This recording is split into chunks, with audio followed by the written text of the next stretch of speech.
एक हास्य व्यंग्य की रचना है। कविता का शीर्षक है बोझ।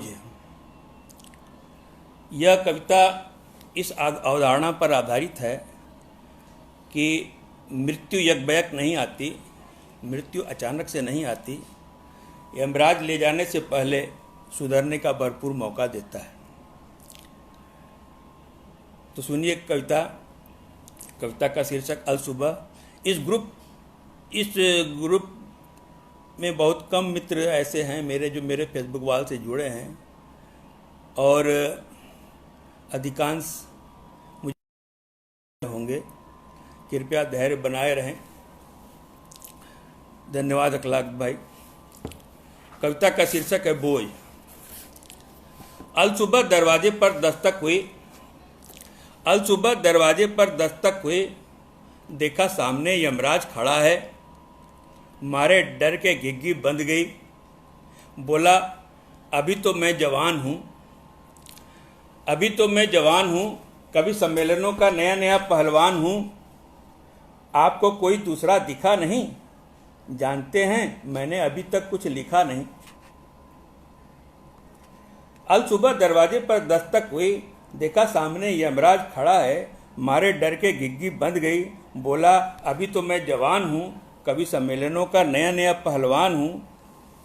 आपको कोई दूसरा दिखा नहीं, जानते हैं मैंने अभी तक कुछ लिखा नहीं।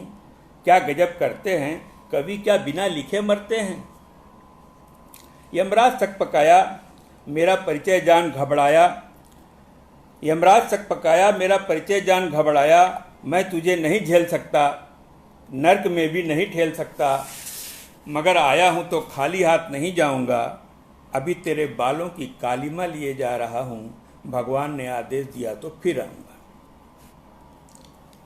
सुनते ही मैं खुश हो गया, सोचा वाह कितना अच्छा है कि कवि हो गया।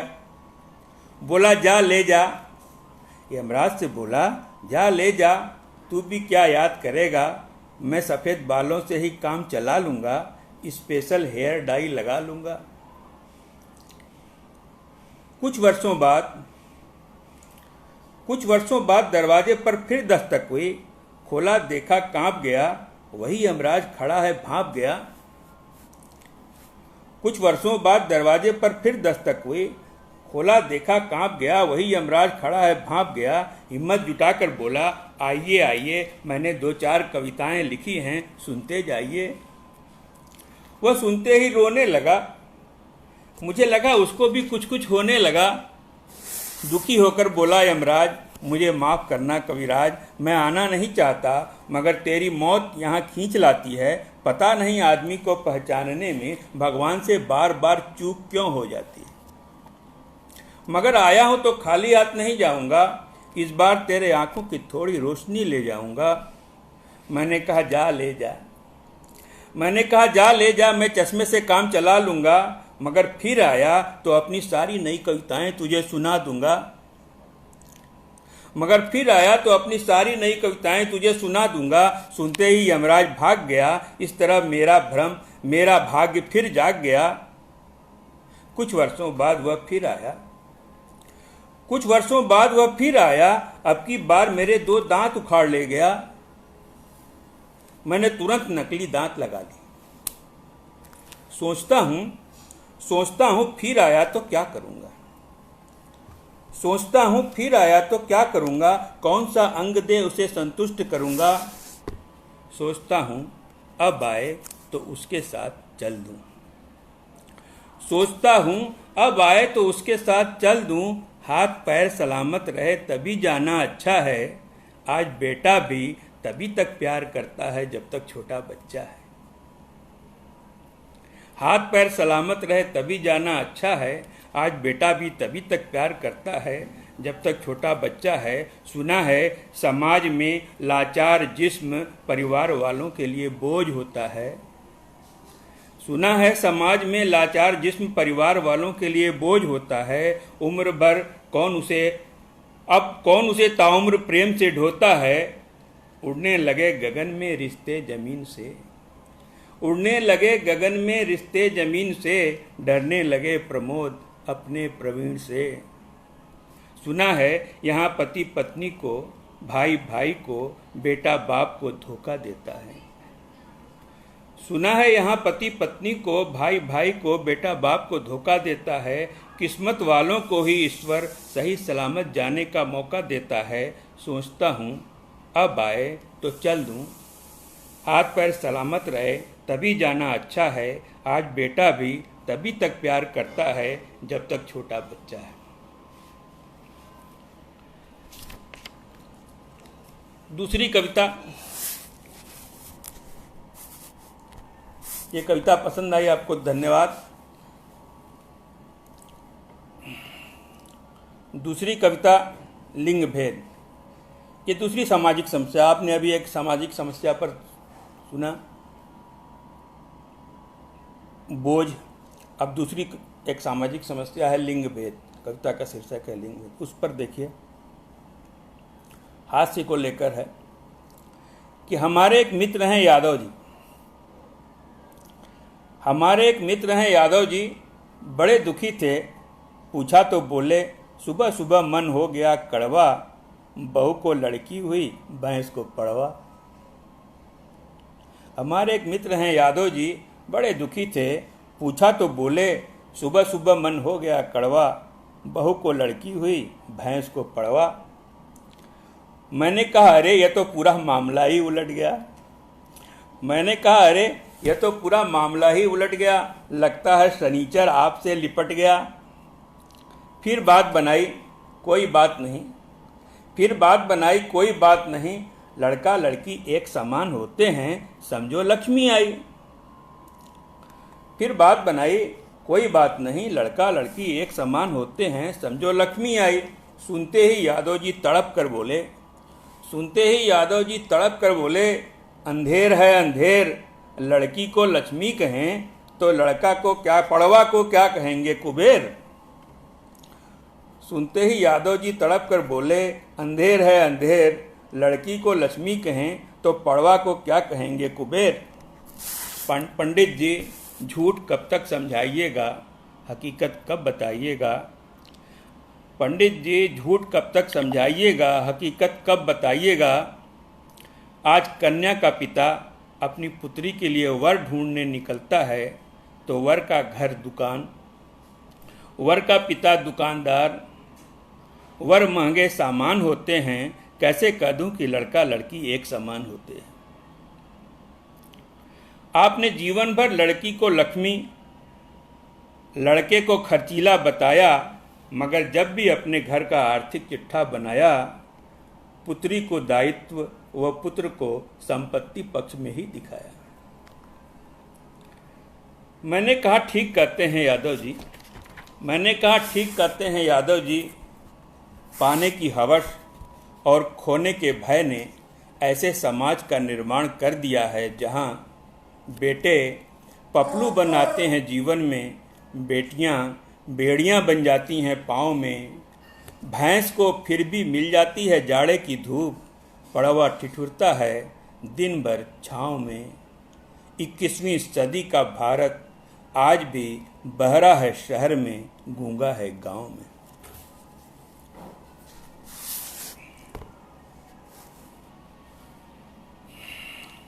कविता आपको उम्मीद है कि पसंद आई होगी। अब तीसरी कविता, समय तो लगता है अभी बहुत। कविता का शीर्षक है सफ़ेद कबूतर। यह देखिए एक दूसरी समस्या पर है, हास्य व्यंग है। मेरी कविताओं में व्यंग अधिक, हास्य कम रहता है, झेल लीजिए। सुनाऊं ना?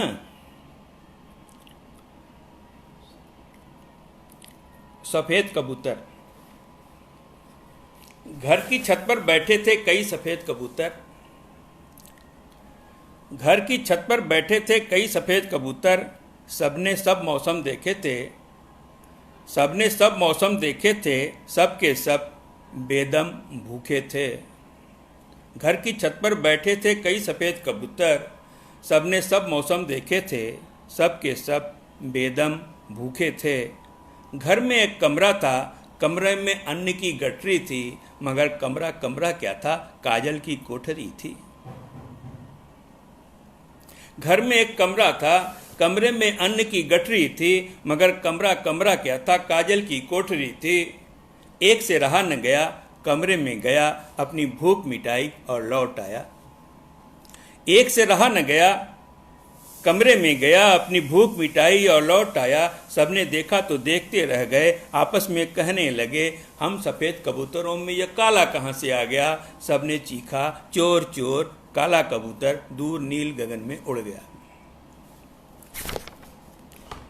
कुछ समय पश्चात दूसरे से भी रहा न गया, वह भी कमरे में गया, अपनी भूख मिटाई और लौट आया। सबने देखा तो देखते रह गए, हम सफ़ेद कबूतरों में यह काला कहाँ से आ गया। सबने चीखा, चोर चोर, काला कबूतर दूर नील गगन में उड़ गया। धीरे धीरे सफ़ेद कबूतरों का संख्या बल घट गया, नील गगन काले कबूतरों से पट गया। एक समय ऐसा भी आया जब काले कबूतर घर की छत पर लौट लौट आने लगे। सफ़ेद कबूतर या तो कमरे में या नील गगन में उड़ उड़ जाने लगे।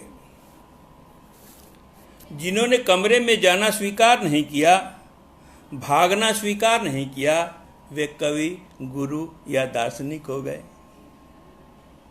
जिन्होंने कमरे में जाना स्वीकार नहीं किया, भागना स्वीकार नहीं किया, वे कवि, गुरु या दार्शनिक हो गए। सबको समझाने लगे, कमरे में अन्न की गठरी है मगर रुको, कमरे में अन्न की गठरी है मगर रुको रुको, कमरा कमरा नहीं काजल की कोठरी है। किसी ने सुना, किसी ने नहीं सुना, किसी किसी ने सुना अनसुना कर दिया, मगर उनमें कुछ चालाक ऐसे भी थे, मगर उनमें कुछ चालाक ऐसे भी थे जिन्होंने विशेष परिधान बना लिए, मगर उनमें कुछ चालाक ऐसे भी थे जिन्होंने विशेष परिधान बना लिए। कमरे में जाकर भी हंस की तरह उजले के उजले रह गए।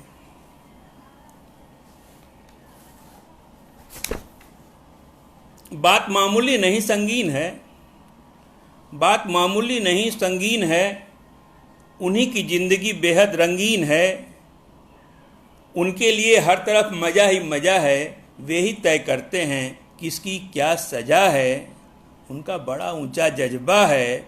जी हाँ, आज घर में उन्हीं का कब्जा है।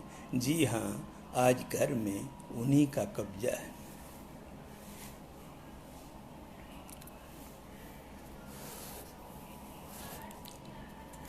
अभी कितना समय बचा है हमको नहीं पता, इसमें तो 9 लिख के आ रहा है।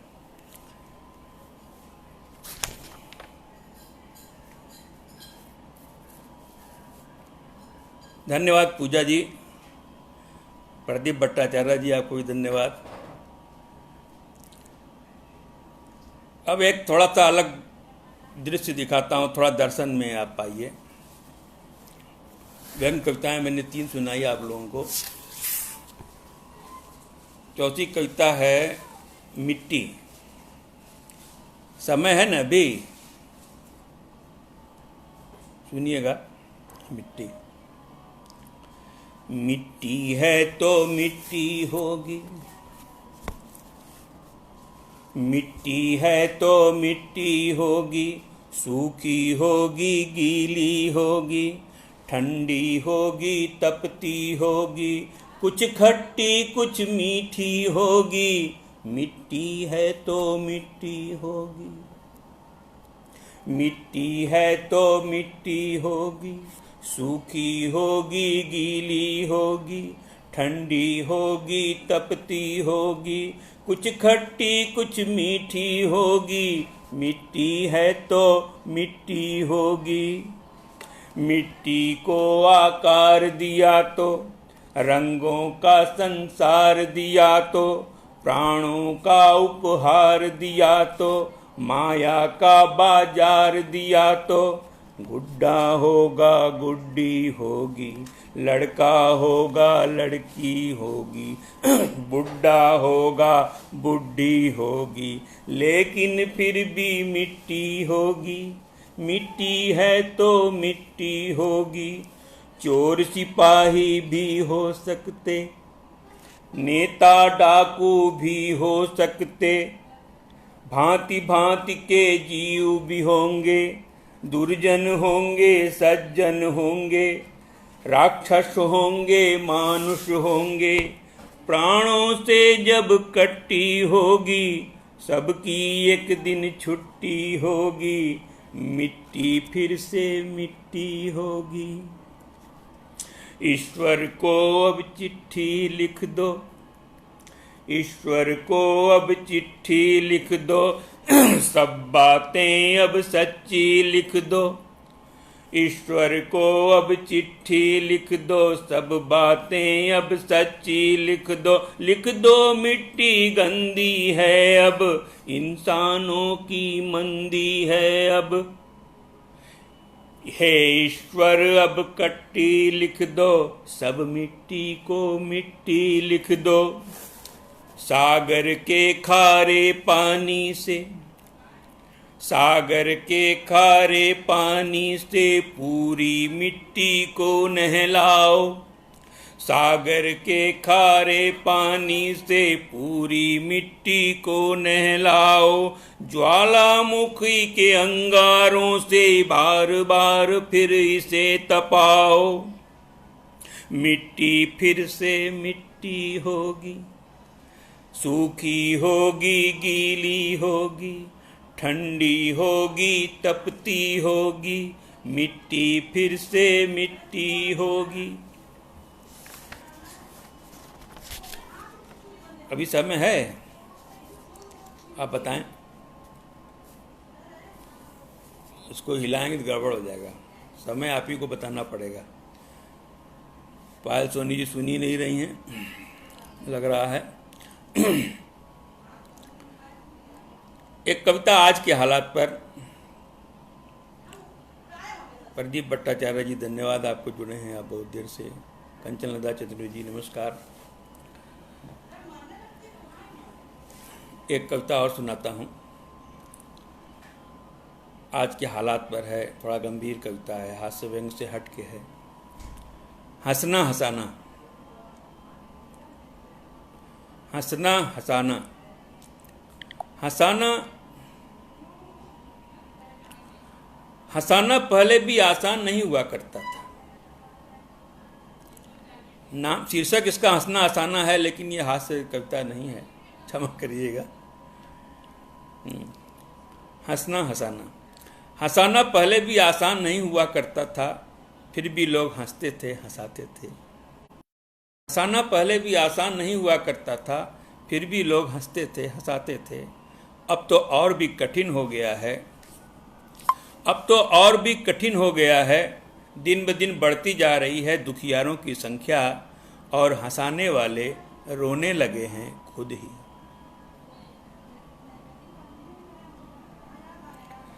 अब तो और भी कठिन हो गया है, दिन ब दिन बढ़ती जा रही है दुखियारों की संख्या, और हंसाने वाले रोने लगे हैं खुद ही। फिर भी यह जानते हुए भी कि नहीं होते जान से ज़्यादा चाहने वाले दुनिया में, फिर भी यह जानते हुए भी कि नहीं होते जान से ज़्यादा चाहने वाले दुनिया में, जब तक जान में जान है खुश रहिए मस्त रहिए, मरना तो है ही एक दिन, नहीं आता कोई यहाँ अमर होकर।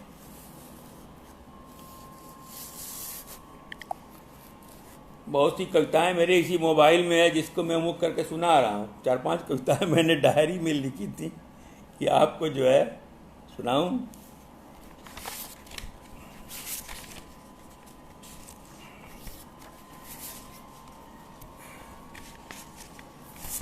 एक कविता और सुना देता हूँ।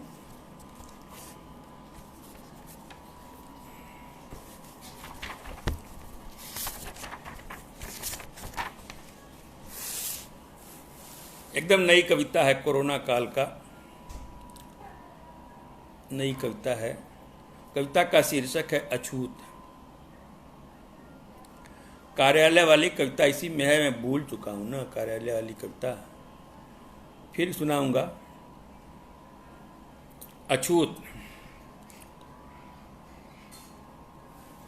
एकदम नए संदर्भ में है, नई कविता है कि खबरों में सुना एक देश में एक आदमी मर गया। खबरों में सुना एक देश में एक आदमी मर गया, मुझे कोई फर्क नहीं पड़ा, मरने वाला वैसे ही मरा था जैसे मरता है कोई आदमी। खबरों में सुना एक देश में एक आदमी मर गया, मुझे कोई फर्क नहीं पड़ा, मरने वाला वैसे ही मरा था जैसे मरता है कोई आदमी। कुछ दिनों बाद दूसरे देश में एक और आदमी मर गया, मुझे कोई फर्क नहीं पड़ा, मरने वाला वैसे ही मरा था जैसे मरता है एक आदमी। कुछ दिनों बाद सुना एक और देश में एक और आदमी मर गया, यह सुनकर मैं झुंझला गया। आखिर आदमी के मरने से यह दुनिया इतनी हैरान परेशान क्यों है? हाईलाइट क्यों हो रही हैं आदमी के मरने की खबरें? आदमी तो मरने के लिए ही पैदा होता है, कौन सी बड़ी बात हो गई जो आदमी मर गया। पढ़ा तो चौंक गया, अलग अलग देशों में एक ही रोग से मर रहे हैं आदमी और किसी देश के पास नहीं है रोग की दवा। तब भी मुझे कोई फर्क नहीं पड़ा, आखिर मेरे देश में तो अब तक कोई नहीं मरा। आखिर वह मनहूस दिन भी आया जब आदमी से आदमी तक होता हुआ रोग का वायरस मेरे देश में आ गया। फिर भी मैं तनिक न घबराया, मरने वाला मेरे देश का जरूर था, लेकिन मेरे राज्य का नहीं था, मेरे शहर का नहीं था। उससे मेरा दूर दूर तक कोई रिश्ता नाता न था, कोई यारी दोस्ती नहीं थी। मरने वाला आदमी था, फकत एक आदमी। धीरे धीरे रोग ने मेरे राज्य में, मेरे शहर में कदम बढ़ाना शुरू किया। परेशान तो तब जाकर हुआ जब मेरे राजा ने मेरे घर के सामने एक लक्ष्मण रेखा खींच दी। परेशान तो तब हुआ जब मेरे राजा ने मेरे घर के सामने एक लक्ष्मण रेखा खींच दी और कहा, तुम्हें घर में ही रहना है, यह छूत का रोग है, एक दूसरे को छूने से ही नहीं, उसके छुए को छूने से भी फैलता है। अब मैं मरने से अधिक इस बात से परेशान हूं कि गलती से कहीं अछूत न हो जाऊं। अब मैं मरने से अधिक इस बात से परेशान हूं कि गलती से कहीं अछूत न हो जाऊं। वैसे तो अस्पृश्यता के खिलाफ बहुत बार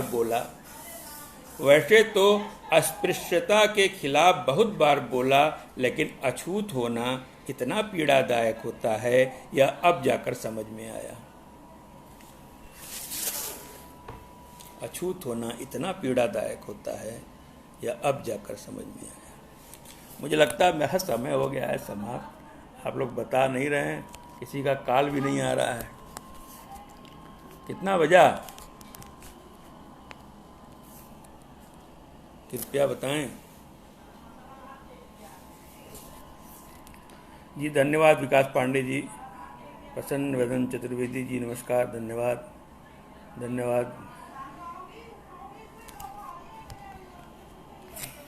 अब मेरी डायरी में नहीं है, अभी भी समय है तो मैं और बिना अपने मन से ही कुछ सुना दूं जो याद है।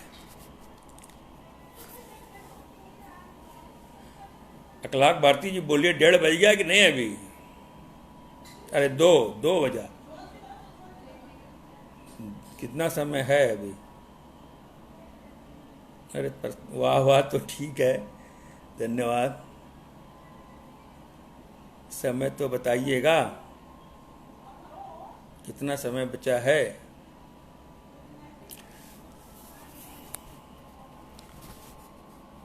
समय हो तो मैं एक और सुना दूं कुछ आपको। पांडे जी बोलिए।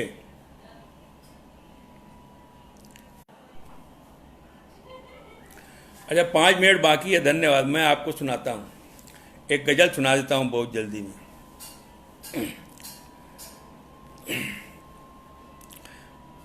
आम के टिकोरे अब बड़े बड़े हो रहे हैं, देखिए उसी पर एक गज़ल है कि डाल में आ गए जब टिकोरे बहुत, डाल में आ गए जब टिकोरे बहुत बाग में छा गए तब छिछोरे बहुत डाल में आ गए जब टिकोरे बहुत। एक मिनट सर।